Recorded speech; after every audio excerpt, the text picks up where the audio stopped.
You're listening to Fireside Chats Without the Fires podcast, where customer experience enthusiasts are inspired by our weekly CX practitioners and thought leaders who share their insights and knowledge. And now, here are your hosts, Neal Toff and Paul Catherall. Fireside Chats Without the Fires, but today it is going to have a fire because we have Megan Burns with us for part 2. She came back and actually joined us. She said yes. I'm so happy. I'm going to steal Paul's thunder just a second, and I know I'm buzzing. Paul, are you buzzing today? Because this one's going to be really good. Yeah, I am buzzing. Although, Neil, I have to say, your dad joke then was possibly one of the worst dad jokes I've heard in a long, long time, my friend. Thank you. I appreciate it. Megan Burns, welcome to Fireside Chats Without the Fires, despite our bad humor. We are so happy to have you. Welcome to the show. It's okay. I'm thrilled to be here. So Megan is joining us for the second time. We had a chance to interview her as part of the AMA Cincinnati's Ignite event. She was a keynote speaker then, and we convinced her to come back and join us for an extended play interview with us, and that is what we're going to do today. The title of today's session, which by the way is Season 2, Episode 25 audience, this session is about the past, present, and future of CX, Part 2, because we've got to part 1 in our initial interview. By the way, for those of you that are going to Apple Podcasts or to Spotify or wherever you consume this content, check out that first interview. We had a really kind of quick dusting of things with her, talking about past, present, and future. That's where we get to delve into a little bit more today with part 2. For those that are not yet familiar with Megan, as I'd like to do with the guests that just have these great profiles and are putting out amazing content and thought leadership, I want you to follow Megan on LinkedIn and on social media. Megan Burns is the customer experience and culture strategist for Fortune 1000 companies. She is a keynote speaker. Megan is also the founder and principal of Experience Enterprises, and she was the vice president and principal analyst customer experience at Forrester Research. So we have a thought leader extraordinaire in our midst. I want to ask you, Megan, what is the past, what is the present, and what is the future of CX? Okay, I assume you want me to start with the past. I'll go in chronological order. When AMA asked me to talk about this concept of the past, present, and future of customer experience, I decided really early on not to talk about the nature of customer interactions themselves, because everybody knows that in 2006, when I started, there was no iPhone, right? And things have gotten more digital and more mobile and all of that.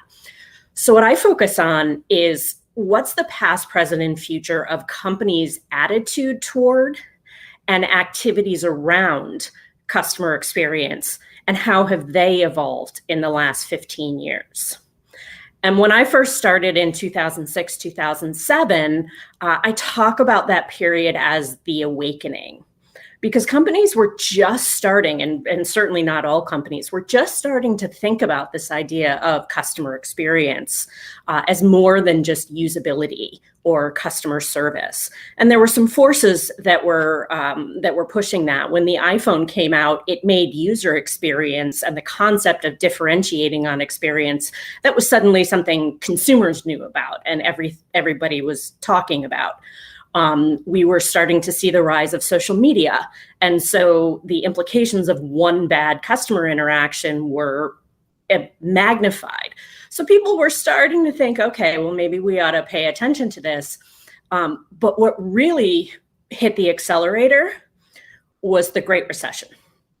I call that period the scramble. Because what happened was companies couldn't throw money at growth. They couldn't just acquire new customers. So suddenly they had to start to think about, and in a very real way, well, how do we keep the customers we have? How do we create an experience that makes them want to stay? And at that point, most of them didn't even have like a customer feedback program, a voice of the customer program, things we take for granted now. That was not, you'd be shocked if I told you some of the brands that didn't have even basic customer feedback. So from 2008 to 2012 was really companies scrambling to get that in place. 2011, 2012, as the economy started to come out of things, we saw what I call the decision or the inflection point. Companies had to decide, were they going to go back to be happy with what they were doing? All right, we have a survey, that's good enough. Let's go back to business as usual. Or were they really going to embrace this concept of customer experience and customer centricity and transform the business around it? And so that's when we started to see a split in the level of investment and also the level of results that companies were starting to see. And I took over the Customer Experience Index in 2011. So it was really interesting for me to start to see companies whose scores were changing. Like, I fly Delta Airlines. I started flying Delta because their score went from United and American territory to JetBlue and Southwest territory. And I wanted to see for myself if it was real.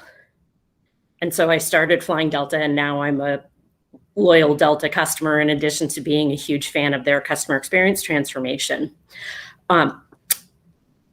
In 2016 to 2019 is a period that I call the bandwagon. Because as people started to see these companies that were really thriving by putting customer experience first or differentiating on customer experience, digital experiences, suddenly everybody and everything was customer experience. Every vendor tech vendor who did a tiny little piece of it was calling themselves a customer experience technology, and still is, quite frankly. And in 2020, when the pandemic hit, I call that the reckoning. Because what happened was, depending on where you were and where you landed during the decision times, companies that made the decision to lean into customer experience were the ones that were much better able to adapt and to handle the pandemic. Customers already genuinely thought that they cared. And so even when they had problems, people were more forgiving, but they also tended to have made more investment in infrastructure. So we've been kind of facing this reckoning period where some of the companies that didn't take it as seriously are now going, okay, if we didn't before, we have to now. And so the future is going to be interesting. I'm looking forward to seeing where it goes. I hope that we see another big lift in companies really committing to customer experience, but to be determined. To be determined. Wow. So this gives us lots to think about. If I look at things like, and our audience has probably heard me mention this many times, I like to refer to the customer rage study, which was been put together by a gentleman named John Goodman, who was a guest on our show. And the customer rage study started in 1976, when who the heck even knew what even a call center barely was. I mean, that was really pioneering territory. And here we are. I think their last study was in 2019 or not 2020. And essentially what it showed is that customer experience and rage is worse than it was. It's gotten progressively worse. And it's ironic because just of the things that you've described, we went through this, and I love the way you categorized it in terms of history and put it in terms of dates and timeline. Companies, it seems are obviously paying more attention. The industry has been birthed and exploded. It seems like everyone and their mother is doing something related to customer experience. On paper, that's wonderful. Our industry is in this massive growth spurt. There's now these things called CXOs, and so many companies have adapted to that mindset. Well, what's going to happen? We have more and more technology, more and more industry, more and more people in our industry, more and more channels, more and more metrics, and yet the customer experience isn't really lifting.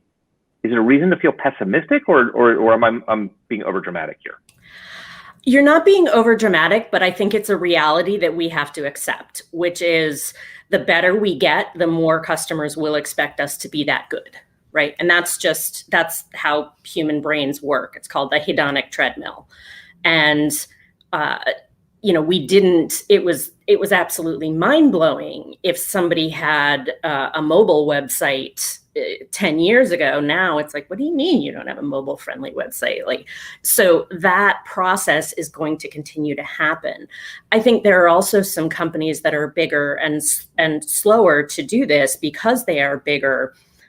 We're getting to, when I talk to folks about what is your customer experience strategy, for a lot of folks, the first step is just be less bad, right? Before you worry about being good and how good to be with your brand, let's focus on being less bad. And there are companies that still have a lot of work to do because of their complexity, because of their technology around how to be less bad and less frustrating. And so the interplay of those two things, I think it was Mercedes, they benchmarked themselves against Starbucks and Whole Foods, not against other car companies, or not just against other car companies, because Starbucks and Whole Foods are the companies that their target market is interacting with daily, that is pushing forward the expectations around how you treat a customer that they then project on everybody else. So I think it's a challenge. I think it's a reason to really step up and work on solving some of these bigger problems. But it's also a recognition that this is a never-ending. I always tell people when they launch their customer, it's a battle. I tell people when they launch their customer experience program, you are running the first lap around a track you will never stop running. I really like the expression you just used. And by the way, it appeared last week, Jim Tincher used this expression. How do we suck less? And we laugh at it. And we kind of cringe and we laugh, and it's funny. It's definitely funny. But there's some truth to it, right? Like, I think there's something admirable perhaps in being able to admit, okay, this is a battle. This is a never end, sorry, not battle. Let's use your analogy. It's a track. It may never end. We're going to always be on it. We're not going to win this race, but let's figure out how to be a little bit more fit, how to improve our time, how to put on some better running shoes to be better prepared to make this race suck less, or this loop suck less. Am I oversimplifying that? No, I don't think you are at all. And I think one of the things that's worth noting is where we are in sort of the arc of customer experience. Companies were not set up, very few of them, thinking of their primary output or the thing they sell as an experience. Disney was, Apple was to a certain extent, even though they sell products. But there is a transition that is happening from companies going from thinking of themselves as product companies and even service companies to experience companies. And there is an architecture for that. And there is a certain way of organizing and working where you kind of major in experiences and minor in products. I think we're going to see more companies moving that way, so that the idea of managing experiences is kind of the core competency. There's a cultural resistance. It's different. It's harder, quite frankly. But I do think there's going to be a fairly big, and there already has been a fairly big sort of sea change in how companies view what business they're even in. Okay, wait, you just said something that absolutely opened my eyes. And I don't know if you created that phrase or expression. Did you just say majoring in experiences and minoring in products? Yes. That's what I heard, right? Wow, I love that. That's your expression. That's wonderful. I don't think it was inspired by anybody else. It may well have been. And if I think of who, I will absolutely give credit where credit is due. But when I talk to companies about transforming culture, one of my principles is always that it's never black and white, right? I think false dichotomies are really dangerous. And so I always say to people, if you're going to reorganize around managing experiences, it's not like you're going to stop caring about products. You can't. But it's emphasis. And so that's the easiest analogy I could come up with, was a major versus a minor. I love it. Majoring in experiences, minoring in products. Wonderful. I want to ask you, I want to be respectful of your time, because while I have 3 hours of questions. We're not going to keep you for 3 hours. I want to ask you what I'm dying to ask you, but what I think our audience would likely ask you in some expression. And it's the following. Given everything we've just talked about present and future, and how this is a never-ending loop on the track, and we should, as companies, many of us try to figure out how to be less bad or suck less. This is hard. What is the role of automation in this? Is automation going to, let me rephrase it. Should automation be a way for us to suck less and be less bad? Or is that totally misportrayed, that automation is a way out of this? Automation is not a way out of this. It is a potentially powerful tool when used right. Right? Because ultimately, and this is the thing that people don't always think about, right? Customer needs and goals haven't really changed that much. Whether it was stopping at a tavern on the Route 66 or ordering from Uber Eats or Blue Apron, your goal is to get dinner on the table. Right? So those basic needs haven't changed. Technology can facilitate that. And to the extent that it can automate things so that they can be done on a bigger scale, so that they can be done more consistently. I mean, we humans are not, consistency is not our strong suit, right? So if we can do things consistently, if they're enablers of good things, that all absolutely contributes.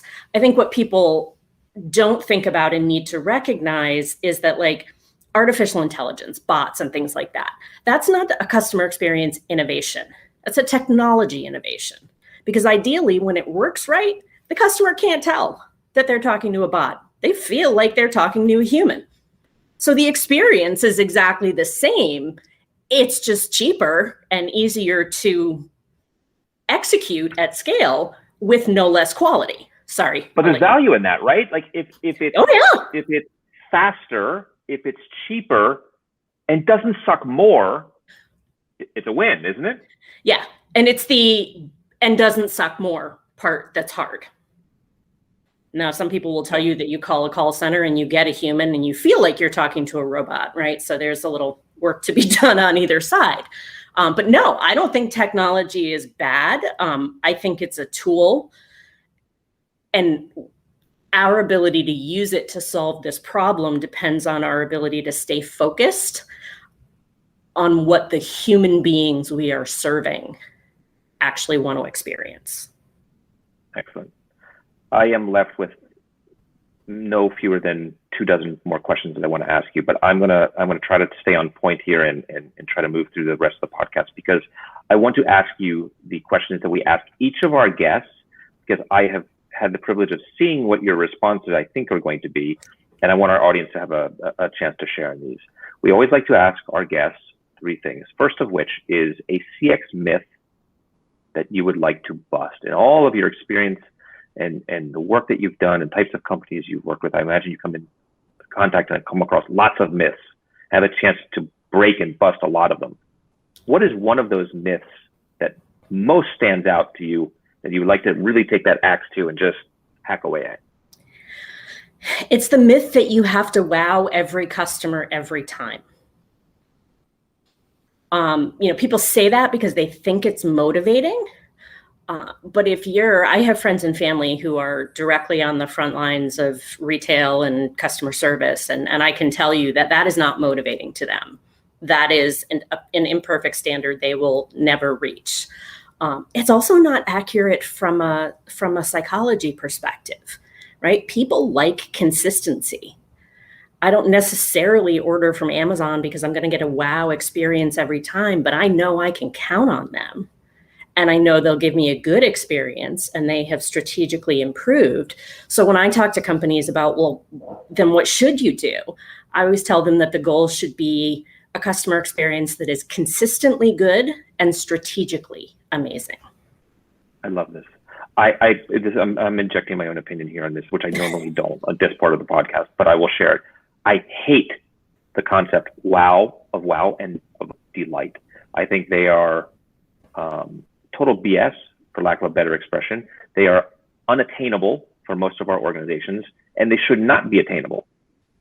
They're the exception, not the rule. The rule should be what you just described. Yeah. Be consistent, be good. I love it. Thank you so much for sharing that.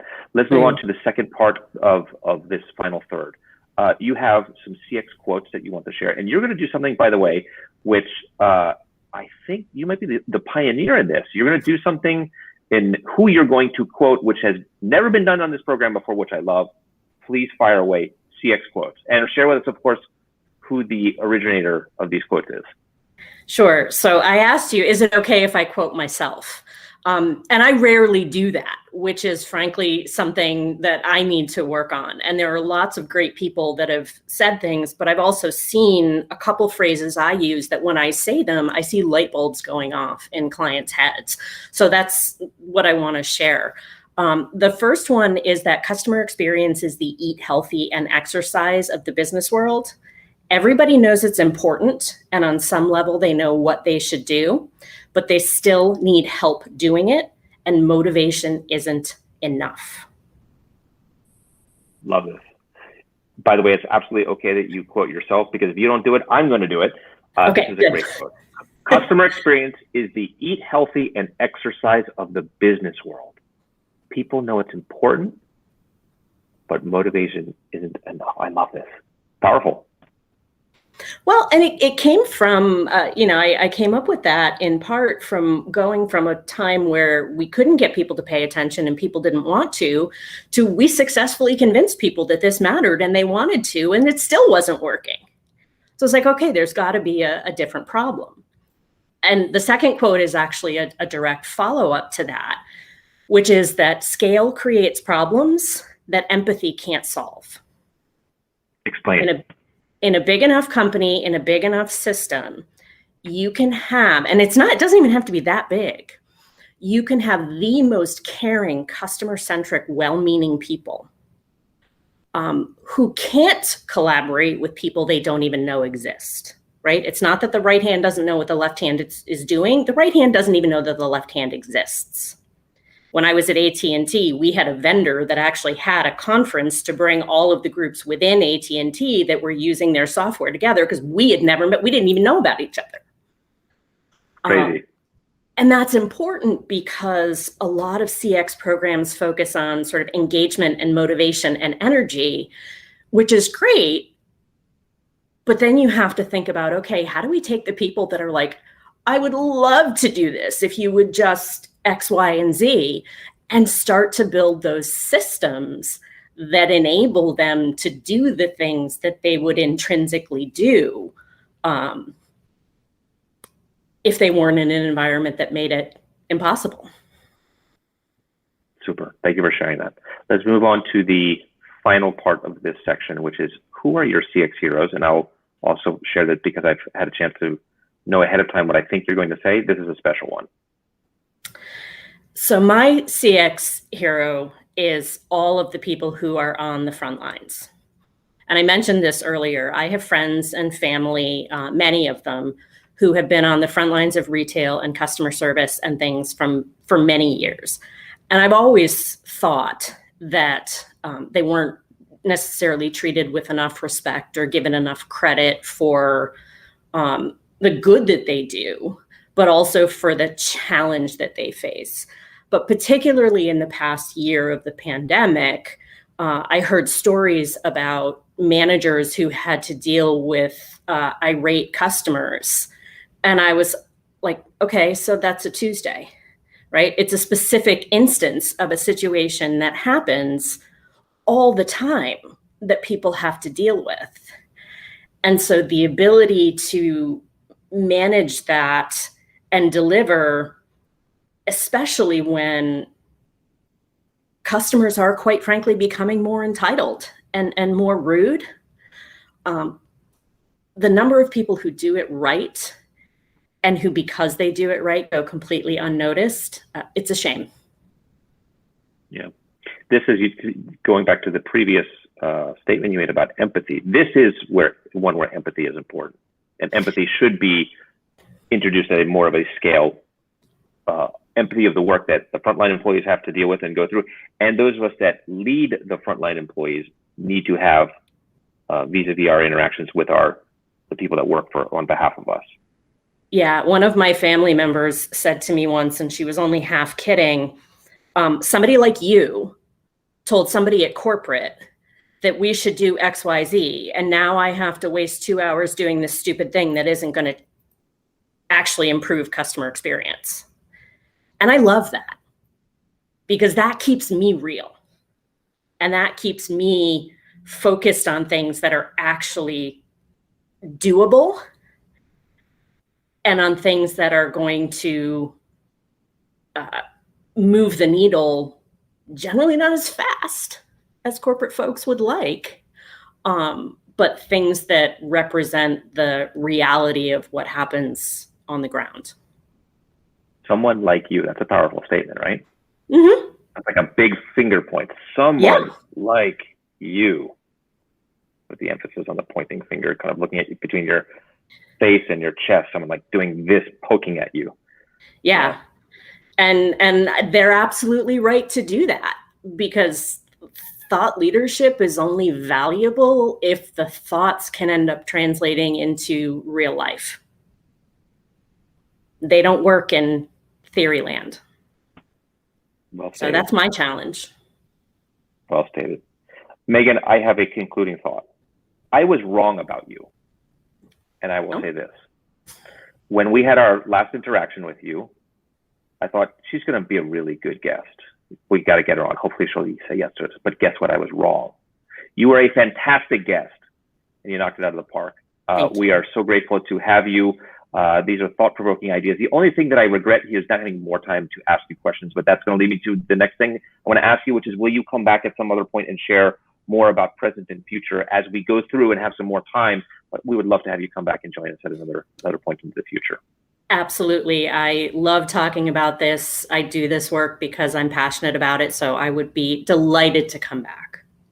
Thank you. Thank you. Thank you for leaving us with some great thoughts, thought-provoking, as always. By the way, if I can ask you to put you on the spot, where can audience and fans and followers find you next? Do you have a next keynote, and next project, the next piece of content to look forward to, something that the audience can look forward to consuming?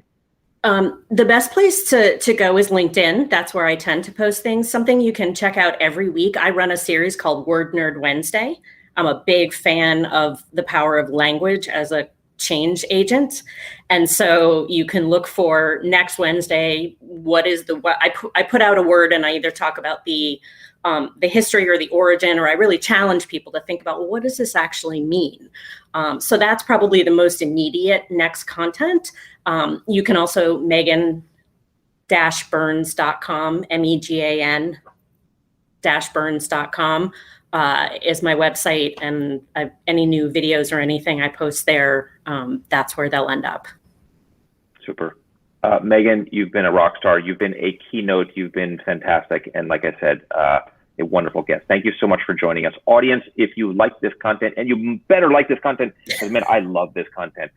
Give us a rate and review on Apple Podcasts. We appreciate this. And share your feedback with us. We want to know how to get better and be a better generator of content and thought leadership for you.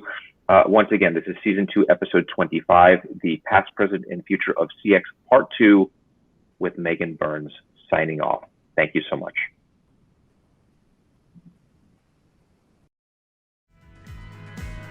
The episode is over, but the conversation continues. Please rate and review us in Apple Podcasts. Post a comment and subscribe to stay on the leading edge of customer experience.